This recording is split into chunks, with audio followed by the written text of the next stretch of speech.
Welcome students, my name is Ritu Sharma from Shri GK Jain schools. आज मैं आपको सूक्ष्म जीवी के बारे में पढ़ाऊंगी। सूक्ष्म जीवी क्या होते हैं, सबसे पहले तो ये पता होना चाहिए। सूक्ष्म जीवी वह जीव हैं जिन्हें हम लोग अपनी आंखों से नहीं देख सकते हैं, या ये कह सकते हैं those organism which we can not see with our naked eyes.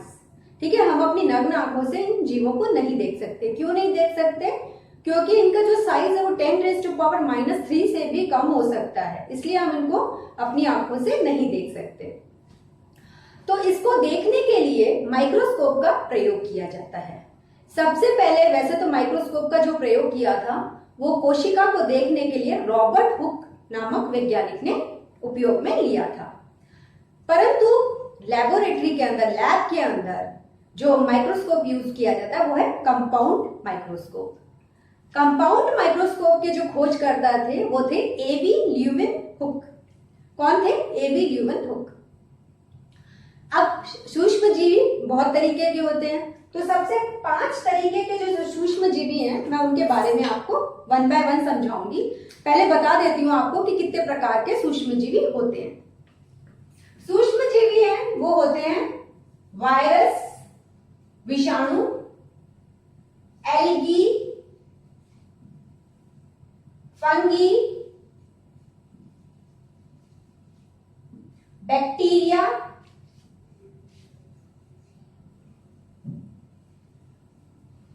Protozoa. Last one is protozoa. तो 1 बाय 1 हम एक एक माइक्रो ऑर्गेनिज्म को डिटेल स्टडी करेंगे। कैरेक्टरिस्टिक्स, लाभ, हानियां, ये सब मैं आज आपको बताऊंगी। तो सबसे पहले क्या ले रहे हैं? बैक्टीरिया ले रहे हैं। तो बैक्टीरिया क्या होते हैं? सबसे पहले तो ये मालूम होना चाहिए, बैक्टीरिया जो है वो एक कोशिकीय जीव है। क्या है? एक कोशिकीय जीव, यानी कि यूनिसेलुलर ऑर्गेनिजम्स, एक कोशिकीय जीव। ये क्या होते हैं? Prokaryote, prokaryotic, prokaryotes. प्रोकैरियोट्स का मतलब होता है कोशिका के अंदर न्यूक्लियस जो होता है उसके चारों तरफ क्या नहीं है? न्यूक्लियर मेम्ब्रेन नहीं होती है। प्रोकैरियोट सेल कौन से होते हैं? जिनमें न्यूक्लियस नहीं पाया जाता, आइडेंटिफाइड हम नहीं कर सकते। न्यूक्लियस को क्या नहीं कर सकते? हम आइडेंटिफाई नहीं कर सकते। क्यों नहीं कर सकते? क्योंकि न्यूक्लियर मेम्ब्रेन का अभाव होता है। Nuclear membrane is absent. किसमें? प्रोकैरियोट्स के अंदर।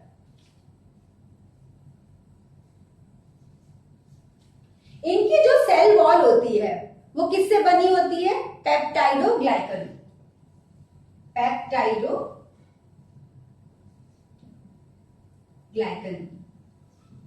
अब आप पूछेंगे पेप्टाइडोग्लाइकन क्या होता है? पेप्टाइडोग्लाइकन जो है वो कार्बोहाइड्रेट्स होता है, और बैक्टीरिया की जो सेल वॉल है किससे बनी होती है? पेप्टाइडोग्लाइकन से बनी होती है। अब बैक्टीरिया के लाभ और हानियां मैं आपको समझाऊंगी। ये तो देखिए कैरेक्टर्स हो गए, 3 कैरेक्टर्स इनफ है। उसके बाद अब मैं आपको लाभ बताती हूं, फायदे यानी कि बेनिफिट्स।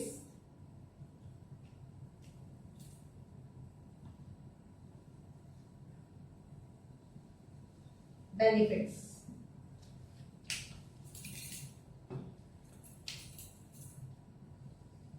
बेनिफिट्स ठीक है, बेनिफिट्स कौन कौन से हो सकते हैं? First one is curd formation. Curd formation, curd formation का क्या मतलब होता है? कर्ड फॉर्मेशन का मतलब दही का निर्माण। दही के निर्माण करने में कौन सा बैक्टीरिया प्रयोग में आता है? Lactobacillus, lactobacillus. ठीक है। Second one is acetic acid का फॉर्मेशन, एसिटिक एसिड। उसमें कौन सा बैक्टीरिया यूज होता है? Acetobacter aceti, Acetobacter aceti. ठीक है। Third one is very important, soil fertility. ठीक है, तो एक बार मैं आपको क्विक रिवीजन करवा देती हूँ कि बैक्टीरिया क्या होता है, उसके बाद सॉइल फर्टिलिटी और नाइट्रोजन साइकिल बहुत इंपॉर्टेंट है, उसका हम डिटेल में स्ट्रक्चर अच्छे से पढ़ेंगे। बैक्टीरिया क्या होते हैं? एक कोशिकीय जीव होते हैं। प्रोकैरियोटिक सेल होता है, और जो सेल वॉल होती है किसकी बनी होती है? पेप्टाइडोग्लाइकन की। नेक्स्ट वन इज बेनिफिट्स, लाभ। बैक्टीरिया के क्या क्या लाभ हो सकते हैं? दही के निर्माण में जो बैक्टीरिया यूज होता है उसका क्या नाम होता है? लैक्टोबैसिलस। एसिटिक एसिड का कौन से एसिटिक एसिड के निर्माण में कौन सा बैक्टीरिया प्रयोग होता है? एसिटोबैक्टर एसिटा। अब third one is soil fertility. Soil fertility, soil fertility, मृदा उपवर्तक। फर्स्ट वन, जीवाणु जो है मृदा में फ्री लिविंग बैक्टीरिया, ठीक है। मृदा में कैसे पाए जाते हैं फ्री लिविंग बैक्टीरिया? मतलब कि आराम से मृदा में सब जगह बैक्टीरिया जो पाए जाते हैं उनको क्या कहते हैं? Free living bacteria. कुछ जो बैक्टीरिया है वो प्लांट्स के साथ सिम्बायोटिक रिलेशनशिप बना करके प्लांट्स के साथ रहते हैं। सिम्बायोटिक रिलेशनशिप का क्या मतलब होता है? पौधे और बैक्टीरिया दोनों एक दूसरे को क्या करते हैं? फायदा पहुंचाते हैं। Symbiotic relation with plants. Clear?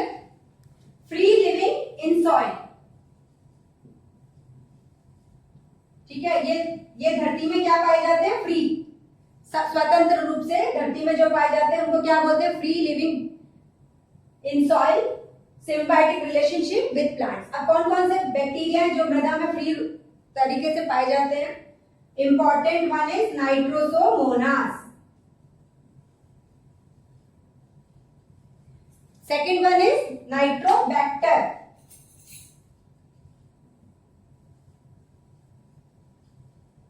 Clear? अब कौन से ऐसे बैक्टीरिया जो प्लांट्स के साथ सिम्बायोटिक रिलेशनशिप बनाते हैं?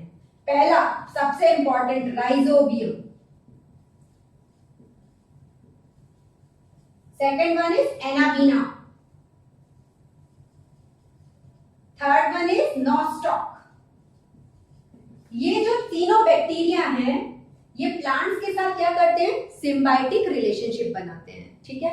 अब राइजोबियम कहाँ पाया जाता है? जितने भी लेग्यूमिनस प्लांट्स होते हैं, दलहन पौधे होते हैं, उनकी जड़ों में क्या पाए जाते हैं? राइजोबियम पाया जाता है, ठीक है स्टूडेंट्स। फ्री लिविंग बैक्टीरिया कौन कौन से हैं? Nitrosomonas, Nitrobacter. सिम्बायोटिक रिलेशनशिप जो बैक्टीरिया प्लांट्स के साथ बनाते हैं वो कौन से हैं? Rhizobium, anabaena, nostoc. अब मैं आपको नाइट्रोजन साइकिल पढ़ाऊंगी।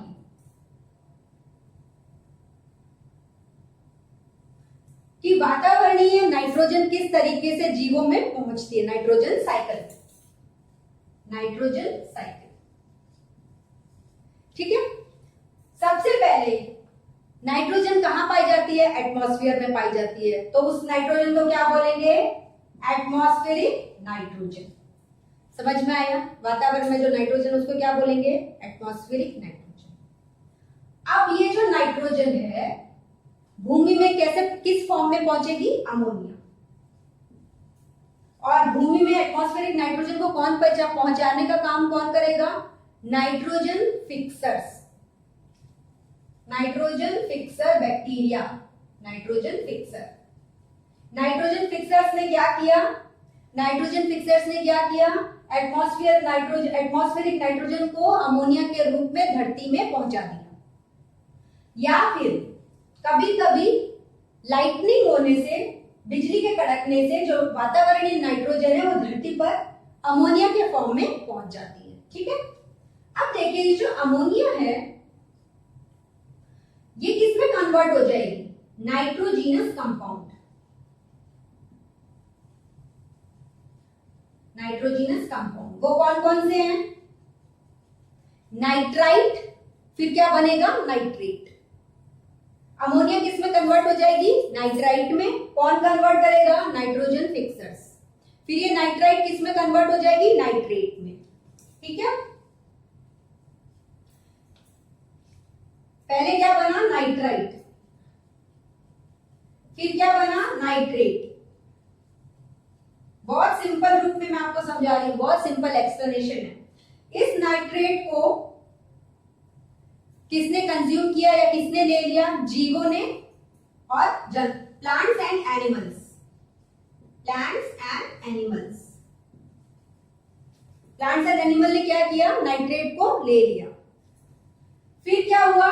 इन प्लांट्स और एनिमल की क्या हो गई? मृत्यु हो गई। Dead plants and animals, dead plant and animal.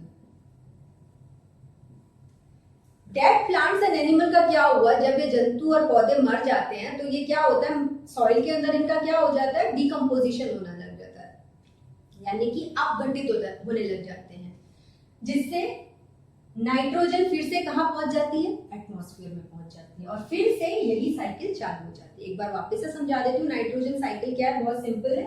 Atmospheric nitrogen nitrogen fixers के द्वारा भूमि में पहुंच जाती है अमोनिया के रूप में। इस अमोनिया को नाइट्रोजन फिक्सर्स नाइट्रोजीनस कंपाउंड में बदल देते हैं। नाइट्रोजीनस कंपाउंड कौन से होते हैं? नाइट्राइट। फिर नाइट्राइट किस में बदल जाएगा? नाइट्रेट में बदल जाएगा। ये देखिए नाइट्राइट किस में बदल गया? नाइट्रेट में बदल गया। इस नाइट्रेट को प्लांट्स एंड एनिमल्स ने क्या किया? कंज्यूम कर लिया। फिर ये प्लांट्स और एनिमल्स की क्या हो गई? मृत्यु हो गई। तो ये इनका क्या हो गया? अपघटन होने लग गया भूमि के अंदर। फिर जो नाइट्रोजन बनी वो कहां चली गई? वापस से वातावरण में चली गई। तो ये है नाइट्रोजन साइकिल। अब देखिए बैक्टीरिया से, ये तो सारे हो गए इसके लाभ। क्वेश्चन इस फॉर्म में आएगा, बैक्टीरिया के लाभ बताइए, बैक्टीरिया के कैरेक्टरिस्टिक्स लिखिए, या फिर आ सकता है नाइट्रोजन साइकिल समझाइए। ये तो सारे लाभ हो गए, नाइट्रोजन साइकिल हो गई। अब क्या होता है? बैक्टीरिया के कुछ नेगेटिव इफेक्ट्स भी हैं, जैसे कि ये कुछ बीमारियां पैदा कर देता है। कौन कौन सी बीमारियां हैं जो बैक्टीरिया के द्वारा होती हैं? टाइफाइड, टिटनस, कॉलेरा, वुफिंग कफ,